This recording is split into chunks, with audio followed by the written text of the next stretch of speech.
It has been a huge day here at Mount Panorama. Incredible to think that that was the conditions that we started the race. It was just blue sky, a bit of a breeze, but the forecast was always for what was coming later in the race. One of the man of the match performances, Cooper Murray, who was on it from the very beginning in his Chico Camaro.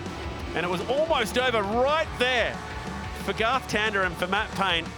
I reckon Garth might have to go down and buy Craig Lowndes a beer for that one. The big moment started to turn. Lap 55 after a quiet start. Bang, Tony D'Alberto, car 17, out of action. First BP pole safety car of the day. Disappointment for Will Davison, and unfortunately that would be their day done. And then on the restart, Chaz Mostert's engine expires, and one of the great images of the great race for this year, over to the fans to enjoy a cold one. The rain, it arrived, and then it never really dissipated.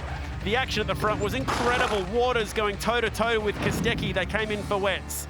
Lap number 71, and one of the big movers in the race out of action. So many people had picked Waters and Winterbottom to go all the way today. It was really over in that moment, and we never saw them come back. Tough day for Brodie Kostecki into the back of Kai Allen. That was one of many moments for Brodie. It just wasn't to be his day here at Mount Panorama. Also not to be the day for Red Bull Ampol Racing. This was Brock Feeney into the fence. Not a good image to see that car stuck. That would bring out a safety car. Amazingly, this didn't bring out a safety car. That was Jackson Evans, unfortunately, the SCT entry out of action. Will Brown, hefty contact with the fence, taking both of the Red Bulls out of contention, but Feeney would fall back to 6th. Brown did finish in 17th today. Heavy rain towards the end of this one. Golding on cold tyres really struggled. So on the restart, Ryan Wood got through. Bam! There goes the Pizza Hut car. Macaulay Jones was on for a top 10 today. That took him out. The truck assist car goes off, and this was just before the safety car was called. Golding got back to the lead. Pete Shivers couldn't believe his luck.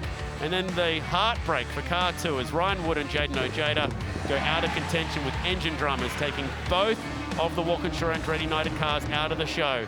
This was the real tale at the end, just slipping and sliding numerous cars off into the fence. Richie Stanaway, one of the best in the wet. He was coming too through the field, but unfortunately out of this one late. Again, Golding goes wide. It opened up the door for Cooper Murray. And then this fight with Matt Payne. It went on for lap after lap, and it looked like it was going to come to a crescendo at this moment down Conrod. Payne had the sit, but then slipped up on the exit of the chase, couldn't quite get it stopped, went back to 3rd. Looked like he was done until Golding up the inside, turns the Chico car sideways. Great save, Murray, 5-second penalty at that moment, and Payne went through to the lead. It looked like surely Matt Payne had this one in the bag, but Golding out of nowhere fights back. With 2 laps to go, he gets to the lead of the race again with that penalty, which then somehow invited Reynolds into the fight on the last lap. He tried the impossible move around the outside of the cutting, couldn't pull it off. Golding first to the checkered flag, but takes the penalty. Payne gets the win on a dramatic day here at Mount Panorama. Payne and Tander, they're your champions for 2025.